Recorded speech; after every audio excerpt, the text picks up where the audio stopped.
Selamat pagi anak-anak yang terkasih, apa kabarnya? Semoga kita semua tetap sehat dan semangat. Pada pagi hari ini kita akan melanjutkan pelajaran kita, pelajaran dari minggu lalu, yaitu pelajaran pertama. Silahkan juga dibuka buku pelajarannya, buku paketnya, pelajaran pertama ya. Nah, kemarin itu pelajaran pertama kita mempelajari materi ketika Allah bercermin ya. Jadi kemarin itu kita mencoba berimajinasi ketika Allah bercermin. Nah, kira-kira wajah siapa yang muncul di cermin itu?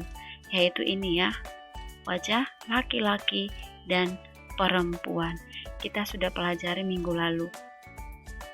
Sekarang kita akan lanjutkan dengan subtemanya, kesetaraan manusia dengan Allah. Di materi minggu lalu kita banyak menyinggung atau inti pembahasan kita itu adalah kita secitra dengan Allah. Dalam hal apa? Apa saja? Contoh-contohnya apa saja? Nah, kita akan lihat, kita akan pahami dalam pembelajaran pada pagi hari ini. Kita review sebentar ya, review pelajaran minggu lalu, terutama yang tugasmu. Nah, ini kita review ya. Jadi ketika hendak menciptakan manusia, itu Allah berkata, "Baiklah kita menjadikan manusia menurut gambar dan rupa kita." Jadi kalau kamu baca lebih lengkap di kitab suci, manusia itu diciptakan dari tanah. Nah, tetapi untuk membentuk tubuh manusia itu, bentuknya seperti apa? Nah, Allah memilih bentuk dirinya sendiri, rupa dan gambarnya. Jadi bukan menurut gambar dan rupa hewan yang sudah diciptakan sebelumnya atau tumbuhan, tetapi menurut gambar dan rupanya sendiri. Nah, persisnya ada di Kejadian 1 ayat 26. Gambar manusia menurut gambar dan rupa Allah adalah laki-laki dan perempuan. Jadi, gambaran Allah yang serupa dan segambar dengan Dia itu terwujud dalam laki-laki dan perempuan, Adam dan Hawa. Tujuan manusia diciptakan apa? Supaya beranak cucu dan berkuasa atas ciptaan lainnya. Ya, beranak cucu itu untuk memelihara keturunan ya, supaya manusia tidak punah. Jadi beranak cucu. Lalu berkuasa atas seluruh ciptaan. Seluruh ciptaan itu selain manusia ya. Jadi manusia sesama manusia tidak boleh saling berkuasa. Ya, misalnya aku menguasai kamu, tidak boleh. Tetapi manusia boleh menguasai hewan dan tumbuhan dan makhluk lainnya. Nah, tetapi apa maknanya berkuasa? Berkuasa bukan berarti kita sesuka hati menggunakan, sesuka hati memperlakukan hewan-hewan, tumbuhan yang ada di sekitar kita. Tetapi berkuasa yang dimaksud Allah adalah menggunakan dengan bijak dan benar, lalu memelihara dengan baik. Jadi contoh memakai air secukupnya, ya, lalu memelihara, boleh menanam tumbuhan, menanam pohon, dan lain-lain. Manusia secitra dengan Allah itu artinya manusia memiliki kemiripan dengan Allah. Ingat, mirip. Mirip bukan sama ya. Jadi mirip ya. Tidak sama. Jadi kita tidak sama dengan Allah, tidak sederajat dengan Allah, tidak setara dengan Allah, tetapi kita mirip. Ya, karena Allah itu sempurna, sementara kita masih belum sempurna, banyak dosa. Nah, persisnya apa saja kemiripan kita dengan Allah? Atau boleh disebut kesecitraan kita dengan Allah. Apa saja?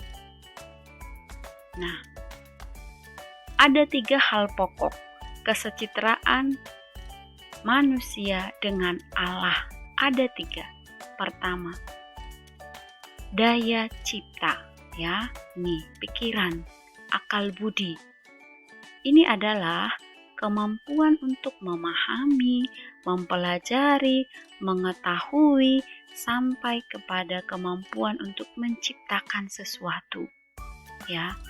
Nah, ya contohnya seperti ini. Para peneliti-peneliti tentunya menggunakan akal budi untuk menciptakan ilmu-ilmu baru atau penemuan-penemuan baru.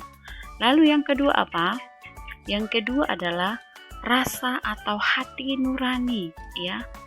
Ini adalah kemampuan manusia untuk merasakan, berempati, berbela rasa. Dan yang terutama adalah mengalami kehadiran Allah yang penuh cinta. Jadi ketika kita hendak bertemu dengan Allah, Allah akan hadir melalui hati nurani kita. Kemampuan hati nurani itu juga sangat mudah dipahami ya, ketika kita merasakan sedih, merasakan kasihan, merasakan senang, biasanya yang berfungsi ini.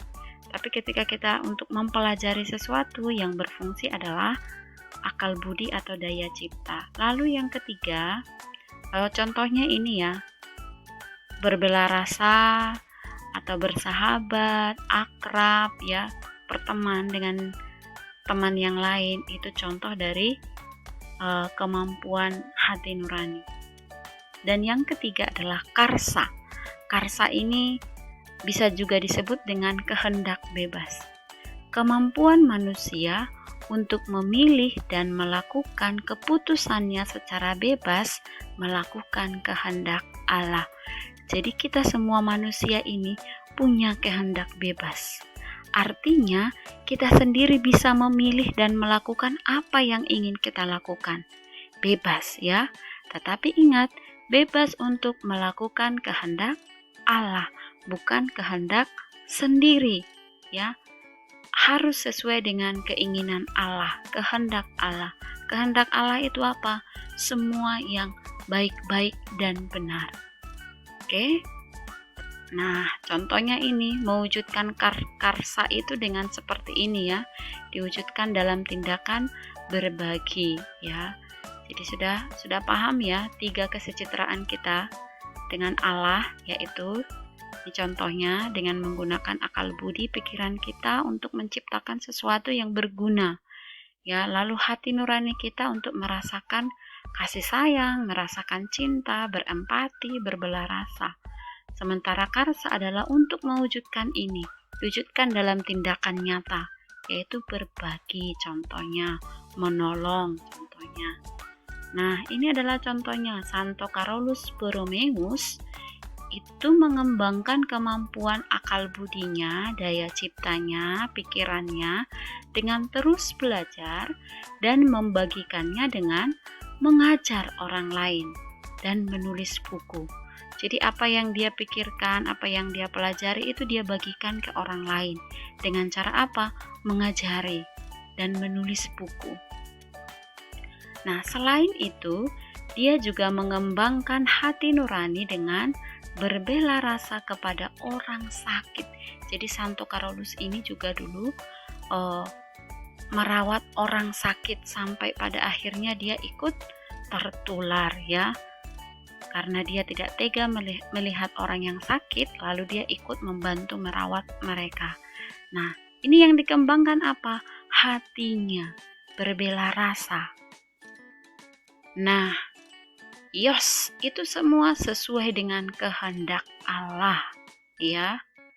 Sesuai dengan kehendak Allah. Kata Naruto. Nah, sekarang saatnya kita berbincang-bincang dengan Yesus. Maksudnya apa? Coba kita bertanya. Tadi di awal kita sudah mendengar bahwa kita itu secitra dengan Allah, mirip dengan Allah.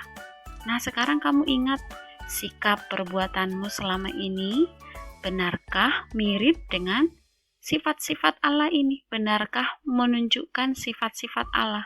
Sifat-sifat Allah itu ya baik, benar, semua yang baik-baik dan benar, jujur, adil, berbela rasa. Nah, apakah kita sudah sesuai? Nah, Ini ya, Yesus, aku malu karena katamu aku secitra denganmu, tetapi sikap dan perbuatanku atau perbuatan kita sangat jauh berbeda. Engkau begitu baik, sementara aku sering berdosa. Nih, kalau kita sadar ya, ini yang biasanya muncul dari hati kita, karena kita sadar kita belum sepenuhnya mirip dengan Yesus atau dengan Allah. Tapi Yesus akan menjawab seperti ini. Yang penting kamu sudah menyadarinya. Jangan malu, karena aku memberimu kemampuan untuk berubah. Kemampuan yang 3 tadi, ya, pikiran, hati, dan kemauan atau kehendak untuk berubah. Itu diberikan kepada kita. Tinggal kita mau melakukannya atau tidak. Jangan berpikir bahwa kamu harus melakukan hal-hal yang luar biasa untuk menunjukkan bahwa kita secitra. Tetapi mulailah dari hal-hal yang sederhana yang bisa kamu lakukan setiap hari. Contohnya, rajin belajar, sayangi keluarga, teman, guru, dan siapa saja yang kamu jumpai. Gunakan mulut, tangan, dan kakimu untuk melakukan hal-hal yang berguna, ucapan yang baik, ya, tindakan yang berguna. Apalagi masa pandemi seperti ini, kita banyak di rumah. Nah, bagaimana caramu menggunakan mulut, tangan, dan kakimu untuk melakukan hal-hal yang berguna? Banyak sekali contohnya, ya. Mulai dari membantu pekerjaan orang tua, mengikuti pelajaran dengan disiplin, ya. Nah, di akhir pelajaran ini, setelah menyadari tadi, ini yang sebaiknya ini muncul dalam diri kita. Ya Yesus, aku akan berusaha dengan sungguh-sungguh agar bisa menunjukkan pada sesamaku bahwa kita ini secitra.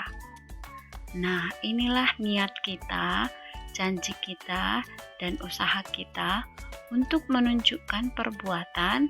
Nah, sehingga dengan melihat perbuatan kita, orang lain percaya bahwa kita itu secitra dengan Allah.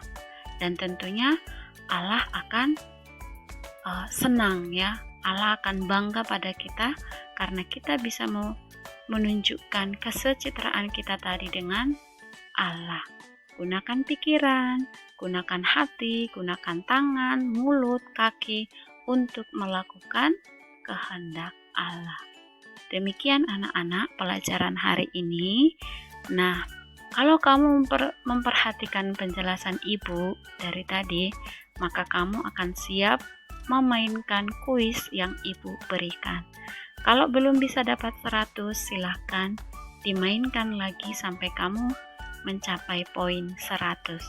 Oke, selamat menikmati permainan di Quizizz.